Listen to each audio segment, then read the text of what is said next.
Em meio ao atual cenário da pandemia, o retorno às aulas presenciais cada vez mais se torna uma dúvida para pais, alunos e profissionais da educação. Desde o começo do ano letivo, há vários relatos de infecções pelo novo coronavírus e até mortes registradas depois do retorno das atividades presenciais nas unidades de ensino. No estado de São Paulo, um levantamento feito pela Secretaria Estadual de Educação apontou que foram registrados 4.084 casos de Covid-19 em escolas públicas e particulares, entre 3 de janeiro e 6 de março. Nesse período, foram registradas 21 mortes pelo coronavírus na rede de ensino, sendo 2 alunos e 19 servidores. O ensino presencial virou alvo de uma grande polêmica. A divergência sobre o retorno ao ensino presencial é ilustrada pelo posicionamento antagônico de duas entidades nacionais. De um lado, o Conselho Nacional de Secretários de Saúde, que defende a suspensão das atividades presenciais. De outro, o Conselho Nacional de Secretários de Educação, que está preocupado com as consequências pedagógicas da suspensão das aulas presenciais. Para falar sobre esse impasse, entrevistamos Daniel Cara, professor da Faculdade de Educação da Universidade de São Paulo e coordenador da campanha nacional pelo direito à educação. Daniel, muito obrigado por estar com a gente aqui no Planeta Azul. Olá, é um prazer enorme estar aqui contigo mais uma vez e também com todos os internautas que nos acompanham. Daniel, nós estamos enfrentando essa pandemia já há mais de um ano. E nesse último período, nós tivemos períodos de lockdown parcial, lockdown maior, volta às aulas, suspensão das aulas. Como é que as autoridades públicas de ensino se comportaram? Elas agiram de acordo com o melhor que elas poderiam? De forma alguma, né? A pandemia foi praticamente declaratória a ação da educação, da saúde, da própria economia, né? Praticamente o Brasil foi lançado numa estratégia de lockdown que era necessária e já estava atrasada. Os relatórios do Ministério responsável pela inteligência, Secretaria-Geral do Gabinete Institucional da Presidência da República, em janeiro, os relatórios já apontavam para uma necessidade de lockdown. O Brasil não fez aquilo que era necessário, teria tido mais tempo do que outros países do mundo, e emergiu num lockdown desorganizado, de maneira não planejada, e o resultado é que o lockdown, que deveria ter sido declarado em fevereiro, acontece em março, e a partir daí, na área da educação, os gestores estaduais e municipais, via de regra, com raríssimas exceções, ignoraram a participação dos professores, se lançaram para uma estratégia de ensino remoto que não deu certo, até porque não foram distribuídos unidades computacionais, não foi distribuído também kits de acesso à internet, e o resultado é que no ano passado nem a educação remota funcionou e nem para aqueles estados e municípios, pouquíssimos, que retomaram as aulas, conseguiram retomar com capacidade de realização de uma política de retomada. Então, a verdade é que o Brasil fingiu o ano passado que estava mantendo alguma atividade de ensino, os professores fizeram um esforço hercúleo, muitas vezes contrário à posição de secretários estaduais e municipais de educação, que muitas vezes, Rodolfo, sinceramente, nunca pisaram numa escola pública, não entendem nada de pedagogia, e o resultado é que os professores tiraram leite de pedra, mas secretários estaduais e municipais fingiram que estavam ensinando, mas os alunos não podem fingir que aprenderam, porque de fato não aprenderam. Então é uma situação terrível, né? É sempre bom lembrar que não existe tempo perdido na área de educação, mas concretamente a gente precisa ter gestores estaduais e municipais mais competentes para lidar com a questão educativa. O investimento que tem sido feito na área da educação contempla essa situação que você descreveu? Investimento na área de educação no ano passado, inclusive, sequer foi realizado, Rodolfo. Uma situação extremamente alarmante. Pela Constituição Federal, é obrigatório investir 25% das receitas de estados e municípios e 18% dos impostos da União para garantir o direito à educação. O que ocorre é que muitos estados e municípios não alcançaram esses 25% porque simplesmente deixaram de ter escolas abertas, né? Até por conta da necessidade do lockdown. A gente não teve uma política de saúde pública, uma política de socorro à renda, uma política educacional que fizessem com que o Brasil conseguisse enfrentar a pandemia, e o Brasil agora, né? Certamente isso vai ficar demonstrado aí nas próximas semanas, é o epicentro da epidemia no mundo, né? Uma situação que poderia ter sido evitada. há pouco tempo, as escolas particulares voltaram às aulas presenciais, ainda que com rodízio e tudo mais. Mas nós sabemos que houve milhares de casos, são quase 5 mil casos, um pouco menos de 5 mil casos, teve mortes, pelo menos 21 mortes, mais professores do que alunos nas escolas particulares. É adequado, neste momento, voltar às aulas presenciais, ainda que com rodízio? É importante, para responder essa questão, buscar os dados epidemiológicos. A Fiocruz, em resposta a uma demanda da Organização Mundial da Saúde, determinou um critério para o retorno seguro às aulas. Entre tantos critérios, são 7 critérios, eu vou só trabalhar com um, que é o mais importante aqui, que é o número de infectados por 100 mil habitantes. A Fiocruz e a Organização Mundial da Saúde recomendam que seja abaixo de 5 e, preferencialmente, 1 infectado por 100 mil habitantes. No melhor momento da pandemia aqui no Brasil, por volta de setembro, outubro, a gente estava nacionalmente, depois eu posso falar sobre o estado de São Paulo e cidade de São Paulo, mas nacionalmente a gente estava com um patamar de 20 por 100 mil habitantes. Só para dar um exemplo para vocês... 4 vezes mais que o máximo. Exato. Só para dar um exemplo aqui para vocês, Portugal, que foi o país que voltou com o maior número de infectados, voltou com 2,7 por 100 mil. O Uruguai aqui, nosso vizinho, só com 0,2 por 100 mil. E a Nova Zelândia com 0 por 100 mil, é o exemplo mais claro de competência no tratamento da pandemia. Agora nós estamos com mais de 1.300 pessoas por 100 mil habitantes no estado de São Paulo. Nas escolas, nós estamos com 41 por 100 mil habitantes. 41 infectados por 100 mil habitantes. E tem um aspecto, Rodolfo, que os dados brasileiros eles são criticados pela OMS, pela Organização Mundial da Saúde, porque o Brasil não testa, exatamente, o Brasil não testa, ele não tem nenhum esforço de testagem, nem a testagem mais rudimentar, que é a testagem rápida, o Brasil faz, ainda mais a correta, que é a PCR, né? Então, concretamente, a gente não deveria reabrir, e a gente precisa ter essa consciência, isso tem que ser uma consciência da sociedade brasileira. Nós estamos diante de um esforço de guerra, o esforço de guerra contra a pandemia. Isso significa que todo o esforço da nação tem que estar dedicado à superação da pandemia. Mas parece que os governantes não pensam assim e a população é levada também a não pensar assim.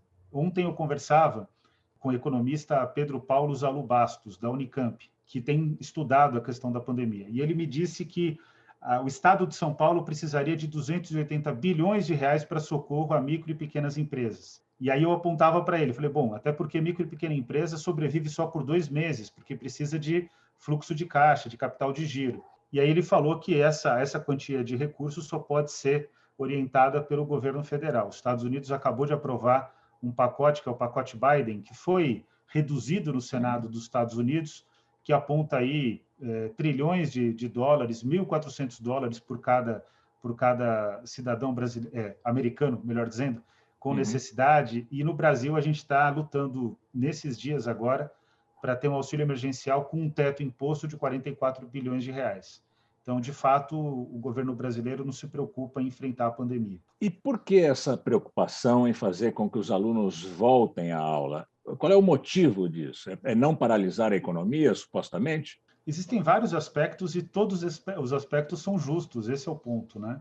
Primeiro, educação básica até graduação, anos iniciais da graduação, pelo menos, os 2, 3 ou até 4, dependendo do curso, primeiros anos, quando tem cursos de 5 anos, precisam de educação presencial.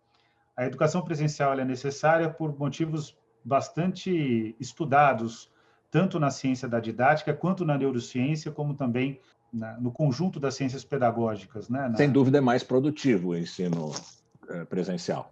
Exatamente. Por que ele é mais produtivo? Porque você não aprende só com o professor, você aprende com os estudantes, e a neurociência está começando a avançar por uma ideia que quando você tem uma aula muito interessante, que é a aula que a gente objetiva, né?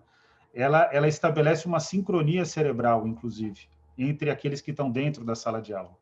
É a mesma coisa quando você vai, por exemplo, assistir uma palestra e o palestrante consegue cativar a sua atenção. Você estabelece uma sincronia cerebral.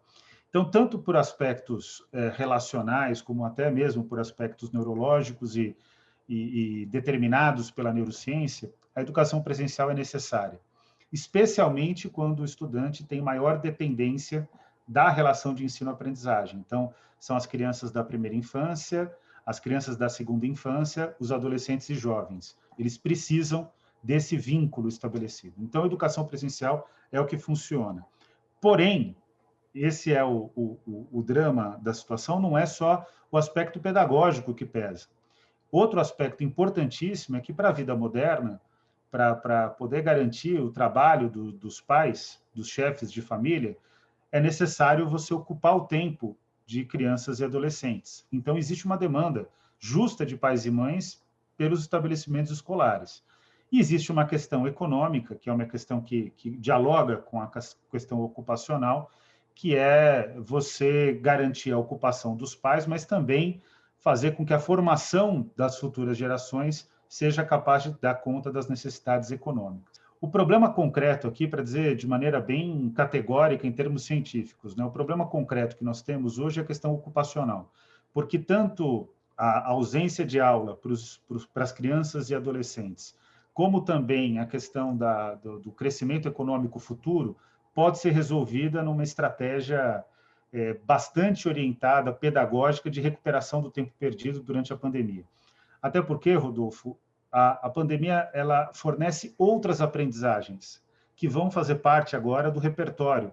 É a mesma questão que ocorre quando você vive diante de gerações que passaram por guerras, né? Certamente... Qualquer trauma tem a sua lição, né? Exatamente. Você precisa trabalhar bem essa questão, né? Constituir uma boa estratégia de recuperação do trauma. A questão ocupacional é importante, né? E aí ela só se resolve se o Brasil fizer o que os outros países fizeram. Lockdown, socorro econômico ao emprego, socorro econômico à renda para aqueles que não têm emprego e uma estratégia de recuperação econômica pós-pandemia, ou pelo menos pós-isolamento social, necessidade de isolamento social. Essa é a trajetória da China, que é o país que melhor lidou com a pandemia globalmente, e Coreia do Sul, que junto com a China está ali disputando quem foi melhor, mas provavelmente é o segundo lugar.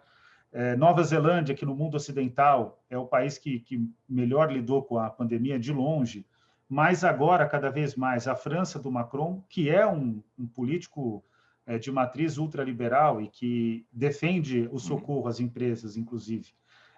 O próprio Joe Biden, que também é de uma matriz mais liberal, por exemplo, do que de outros governantes, mas é o caso de Portugal, com o governo social-democrata, e essa é a realidade do mundo, né? O mundo percebeu que combater a pandemia é o caminho mais seguro para retomar as aulas, para retomar a economia e para retomar uma vida minimamente normal, né? Ou um novo normal que não seja indigno, como esse que a gente está vivendo no Brasil. E como é que estão os professores nesse embate? Os professores eles estão completamente alijados do debate público naquilo que se refere à tomada de decisão. Essa é uma outra característica intrinsecamente brasileira. O Brasil é o único país do mundo com mais de 100 milhões de habitantes, porque são os países pesquisados, né? E a gestão da educação é feita por pessoas alheias à educação, que não entendem de educação.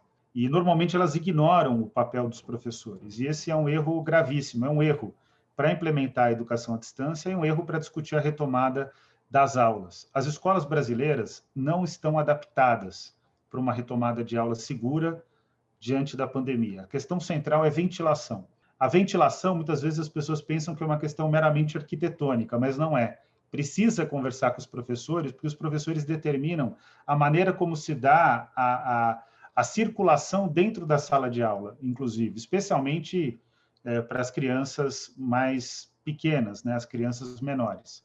O resultado disso é que a ventilação ela só está mais adequada em escolas de elite, que são escolas que cobram mensalidades no padrão brasileiro acima de R$ 1.500 de mensalidade, no padrão paulista do estado de São Paulo acima de R$ 3.000 de mensalidade. Essas escolas conseguiram fazer parcerias com grandes hospitais, determinaram protocolos e mudaram a arquitetura das salas de aula, que muitas vezes não é só abrir janela, é posicionar melhor o ventilador, conseguir uma climatização sem ar-condicionado. Esse desafio, Rodolfo, está completamente distante das escolas públicas, né? E nas escolas públicas, os professores são ainda menos ouvidos, por incrível que pareça. Existe até maior participação dos professores em relação à pandemia em algumas escolas privadas, não todas, normalmente as mais caras, porque elas sabem, via infectologistas e pediatras, que a parceria com o professor é mais do que necessária. Como é que nós vamos passar os próximos meses, na sua opinião? Os próximos meses vão ser caracterizados por um zigue-zague, né? Vai abrir, vai fechar, vai abrir, vai fechar, se a gestão da pandemia for responsável no Brasil. O pior cenário que pode acontecer é a gente avançar com o calendário de vacinação e as pessoas acreditarem que, por estarem vacinadas, não adquirem mais Covid.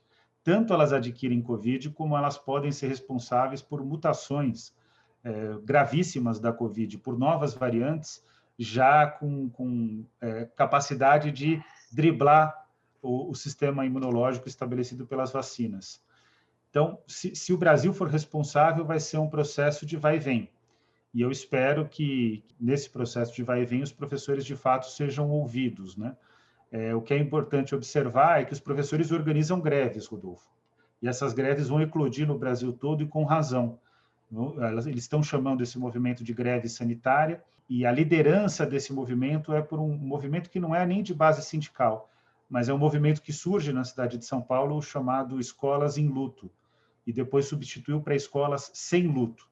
Então, eles avançaram na agenda, tentando causar um processo de sensibilização na sociedade brasileira. Então, vai ser agora um momento frequente de zigue-zague, de retorno às atividades presenciais e de retorno ao lockdown. E isso vai ser extremamente estressante, a gente precisa ter consciência disso, e só vai ser superada essa situação se nós fizermos um lockdown absoluto de nível nacional, avançarmos na vacinação e prestarmos o socorro econômico necessário para famílias e para empresas. E você acha que isso vem desse governo brasileiro? Eu acho que o governo brasileiro ele começa a não ter muitas alternativas a partir do terror que vai acontecer em março. Mas eu acho muito difícil que o Brasil não viva o pior março, o pior abril da sua história, inclusive em termos econômicos. E aí o governo vai ser levado a tomar iniciativas, desde que haja uma oposição responsável. E aí aqui eu me coloco até dentro dessa autocrítica, né? A oposição não teve capacidade ainda, aqueles que criticam o governo, não estou só falando de oposição partidária, mas aqueles que são responsáveis na sociedade brasileira e não concordam com o governo Bolsonaro, também não tiveram a capacidade de afirmar com todas as letras que a questão central é o enfrentamento da pandemia. Sempre que houve a possibilidade de colocar outro tema na agenda, esses outros temas foram aparecendo e foram sendo apresentados para debate. E está errado. A única questão que importa agora é enfrentar a pandemia e dar a possibilidade das pessoas fazerem um enfrentamento digno desse momento, que vai ser um momento desesperador da história do Brasil. Você diria que os empresários brasileiros, especialmente os empresários da educação, eles defendem, por exemplo, o lockdown absoluto e completo? Os empresários não defendem lockdown algum, até porque eles estão muito seguros nas suas casas, né? Mas, concretamente, o Keynes já ensinava a gente que não dá para confiar sempre no espírito animal dos empresários, né? Eles têm uma tendência, segundo o próprio Keynes, ao suicídio, muitas vezes, porque a necessidade, a ambição pelo lucro é tão grande que quando ela é mal canalizada, ela acaba gerando inúmeras tragédias, né? Eu acho que é o caso da pandemia. O que é preocupante, na minha opinião, não é o enfrentamento aos empresários. Todos os países do mundo estão fazendo o enfrentamento aos empresários. O problema brasileiro também é o problema em relação ao empresariado. Português é o problema neozelandês, eu acompanho todos os países praticamente. É o problema chinês, hein, Rodolfo? Para você ter uma ideia. Só que naqueles países existem estadistas, né? A maior crise que nós temos hoje é uma crise de falta de estadistas e também a incapacidade do povo de reagir, né? A reação do povo depende também da capacidade de convocação daqueles que se colocam, como eu, em oposição ao governo. Mas a incompetência na falta de estadistas, né? Tanto no poder legislativo como também no poder judiciário, essencialmente no poder executivo, acaba fazendo com que o Brasil se coloque nesse buraco sem fundo, né? E que a gente precisa ter a coragem de enfrentar. Tá bem, Daniel, eu agradeço muito a sua participação aqui no Planeta Azul. Hoje nós conversamos com Daniel Cara, que é professor da Faculdade de Educação da Universidade de São Paulo e também dirigente da campanha nacional pelo direito à educação. Mais uma vez, obrigado, Daniel. Eu que agradeço, um prazer.